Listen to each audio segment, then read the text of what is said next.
पावसाळ्यात मासळीची होई टंचाई मोठी, उन्हात वाळवलेला मिठात टिकवलेला गालमो सुका गावाकडच्या चवीला स्वाद देऊ.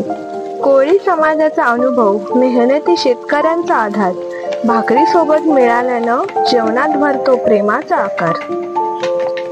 नारळ, कांदा, तिखट मसाल्यांची साथ, गालम्याच्या चवीत दिसे गोव्याच्या इतिहासाच्या पाऊल खुणा. भाकरीच्या घासात मिसळतो समुद्राचा स्पर्श, प्रत्येक चवीत भेटे गोव्याच्या संस्कृतीचा गंध. कधी साधं जेवण, कधी सणाचं खास, गालमो सुका आणि भाकरीची जोडी गोव्याच्या प्रत्येक घरातील चव जिवंत ठेवी. गालमो सुका आणि भाकरीची जोडी गोव्याच्या प्रत्येक घरातील चव जिवंत ठेवी.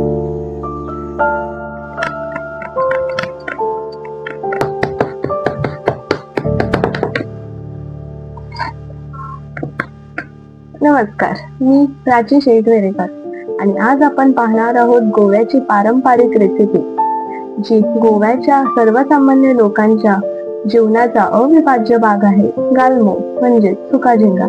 चला तर मग पाहूया या गालम्याचा प्रवास कसा सुरू झाला आणि पावसाळ्यातील याचे महत्वाचे स्थान आणि गरिबांचं तोंडी म्हणून याला कशी ओळख मिळाली आणि भाकरी सोबतचं त्याचं जोडीचं सांस्कृतिक स्थान.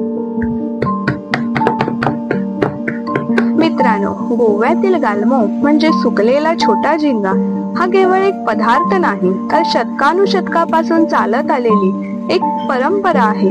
ऐतिहासिक नोंदी आणि तोंडी परंपरावरून दिसून येते की सुकलेल्या छोट्या झिंग्याचा वापर गोव्यातील कोळी समाज आणि किनाऱ्यालगत राहणाऱ्या गावकऱ्यांनी किमान 400 ते 500 वर्षापूर्वीपासून सुरू केलं. जेव्हा पावसाळ्यात समुद्रात जाण्यावर बंदी असे, त्या काळात मासळीची टंचाई भासू नये म्हणून उन्हाळ्यात पकडलेले लहान झिंगे, ज्यांना गालमो म्हटलं जातं, वाळवून साठवले जातात. गालमो हा प्रोटीनचा महत्वाचा सोर्स मानला जातो. यामुळे घरात प्रोटीनचा साठा तयार होत असे. त्या काळी फ्रीज किंवा साठवणुकीची आधुनिक साधनं नव्हती, त्यामुळे सुकवणे हीच मासळी टिकवण्याची सर्वात खात्रीची पद्धत होती. गालमो सुकवताना त्याला समुद्राच्या मिठाची नैसर्गिक चव लागत असे, त्यामुळे हा पदार्थ वर्षभर टिकत असे आणि भाकरी सोबत खाल्ला की एक साधं पण पौष्टिक जेवण तयार होत असे.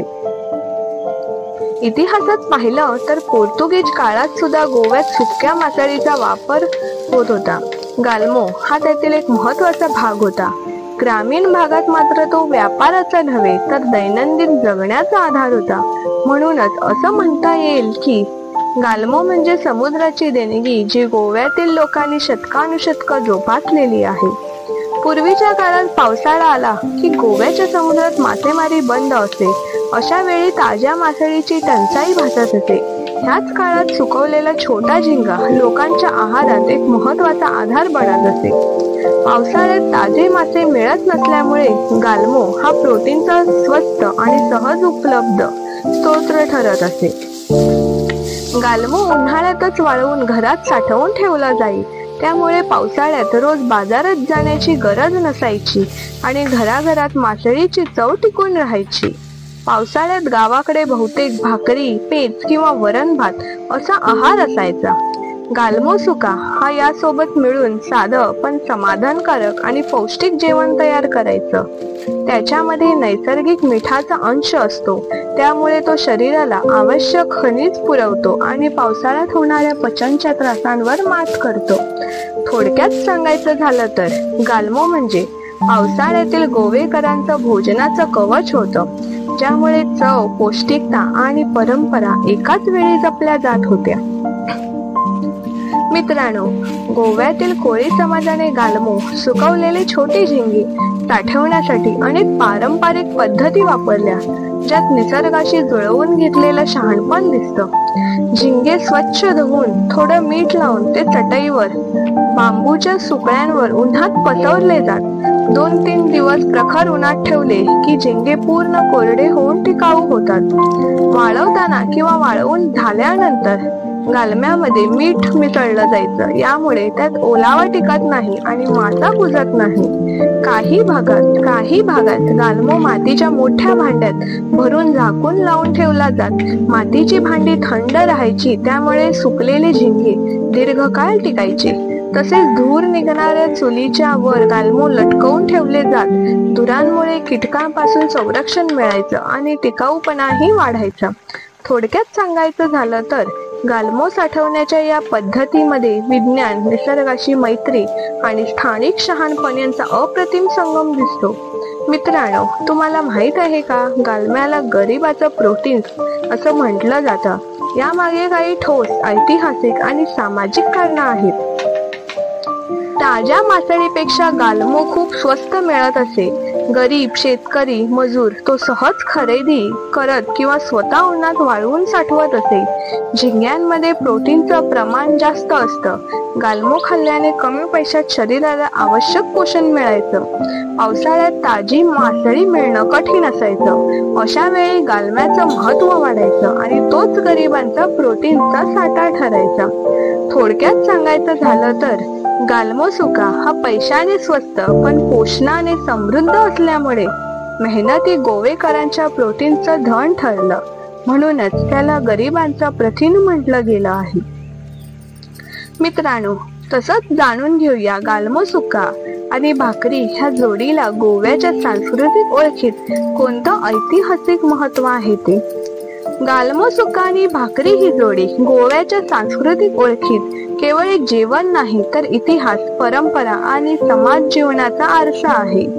मासेमारी बंद असताना गालमो सुक्का हा भाकरी सोबत लोकांचा मुख्य आहार बनायचा.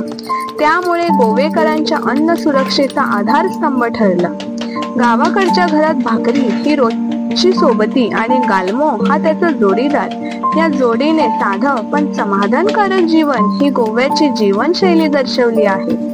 शेतकरी, कोळी आणि मजूर वर्गासाठी गालमो सुका आणि भाकरी हा पौष्टिक आणि टिकाऊ आहार होता. गालमो सुका तयार करण्याची पद्धत, मसाले, नारळ आणि मीठ हे सर्व गोव्याच्या परंपरेचं दर्शन घडवतात. यामुळे ही डिश केवळ भूक भागवणारी नव्हे, तर सांस्कृतिक वारशाचा भाग ठरली आहे. आजही अनेक वयोवृद्ध सांगतात की बालपणात पावसाळ्यात भाकरीसोबत गालमो सुका खाल्ला ही घरगुती ऊब जाणवायची. त्यामुळे ही जोडी गोव्याच्या सामूहिक स्मृतीचं जिवंत राहिली आहे. मित्रांनो, जिथे साधे जेवण आणि मेहनत असते, तिथेच खरी संपन्नता दिसते. परंपरा जपणं म्हणजे फक्त इतिहास जपणं नाही, तर आजच्या जीवनाला आधार देणं होय. कोळी समाजाने सुकवलेला झिंगा आम्हाला शिकवतो, संकटातही साधे उपाय ऊर्जा देऊन जातात. भाकरी सोबतचा गालमो म्हणजे जीवनातील साधेपणा आणि सातत्याचं प्रतीक. जिथे परंपरा, मेहनत आणि साधेपणा एकत्र येतात, तिथेच खरी प्रेरणा जन्मते. अगदी गालमो सुका आणि भाकरी यासारखी. जिथे परंपरा, मेहनत आणि साधेपणा एकत्र येतात, तिथेच खरी प्रेरणा जन्मते. अगदी गालमो सुका आणि भाकरी यासारखी. मित्रांनो, तुम्हाला जर हा व्हिडिओ आवडला असेल तर नक्की लाईक, शेअर, सबस्क्राईब आणि हाईप करायला अजिबात विसरू नका. आता तुमचा निरोप देते. लवकरच भेटू एका नव्या व्हिडिओ सोबत, एका नव्या विषयासोबत.